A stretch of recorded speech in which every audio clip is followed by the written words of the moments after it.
大家好，歡迎嚟到 Joe's Domain。我哋今日要講嘅就係 Packet Tracer 嘅基本應用。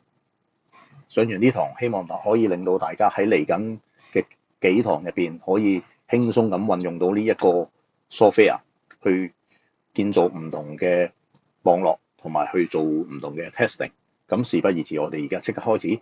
咁我哋首先見到咧，最頂呢一部分咧，就係一個 menu bar 啦。咁入邊有所有嘅基本功能啦 ，new 啊 ，open 翻啲 file 即係 load 啦 ，save 啊，pin 啊，呢啲都會有齊晒㗎啦。copy and paste 啊 ，option 就係呢個 software 入邊嘅配置咯 ，view 啦，宣完宣近咁樣啦。咁跟住下邊咧就會見到兩行嘅 toolbar 啦。咁啊，上面呢一行咧，大約其實都係頭先我哋講嗰啲 menu bar 嘅 shortcut 嚟嘅啫。一啲 new 啊、open 啊、save 啊、pin 啊、undo 啊、redo 啊。放大縮細都會有咯。咁下邊呢一行咧就係我哋喺呢個版面上面可以用到嘅指令啦。呢個就係個 select 啦。咁啊，放大縮細啦 ，undo delete 啦。咁啊，個圖嘅 resize 啦。咁啊，或者係我哋喺上面一啲嘅碌屎啦。咁啊，加一啲圓形啊，或者係正方框咁樣啦。咁啊，另外呢兩個就係我哋之後咧會拎嚟做一啲 simulation 啦，就係可能放一啲 packet， 咁啊睇下佢嗰個 traffic 係點樣行法啦。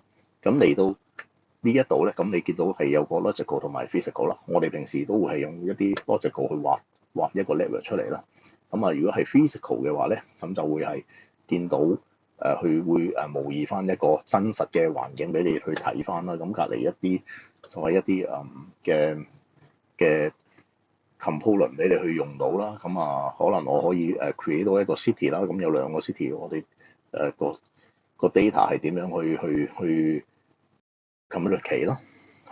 咁啊，我哋可以入去個 city 入邊。咁如果上翻去，又可以撳翻 back level，就會上翻去啦。咁入邊咁譬如有個 office 嘅，咁我哋可以再入去個 office 嗰度，咁就會見到個 office 嘅入邊啦。咁就跟住我哋譬如可以再入去，我哋可以 create 一啲台啊、一啲櫃啊、一啲 web 啊咁樣咯。跟住再擺一啲機喺上面，可以睇到點樣去拎法咁樣咯。咁啊，撳翻 logical 呢度就去出翻最出面啦。咁啊，去到底層呢一度咧，咁就會見到我哋唔同嘅可以用到嘅 component 啦。咁啊，有一啲network device 啦、router、switch、hubs 一啲 wireless 嘅 device 咁樣啦。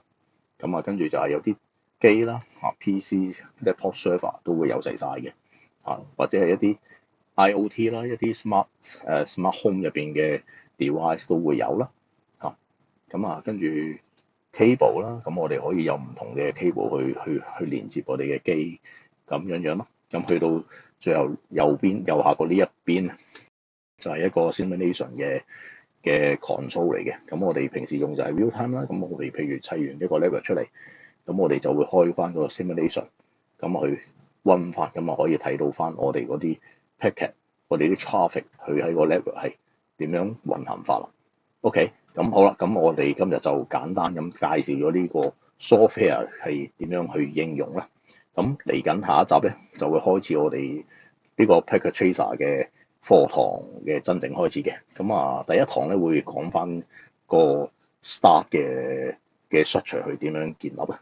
咁啊，敬請留意，多謝大家，拜拜。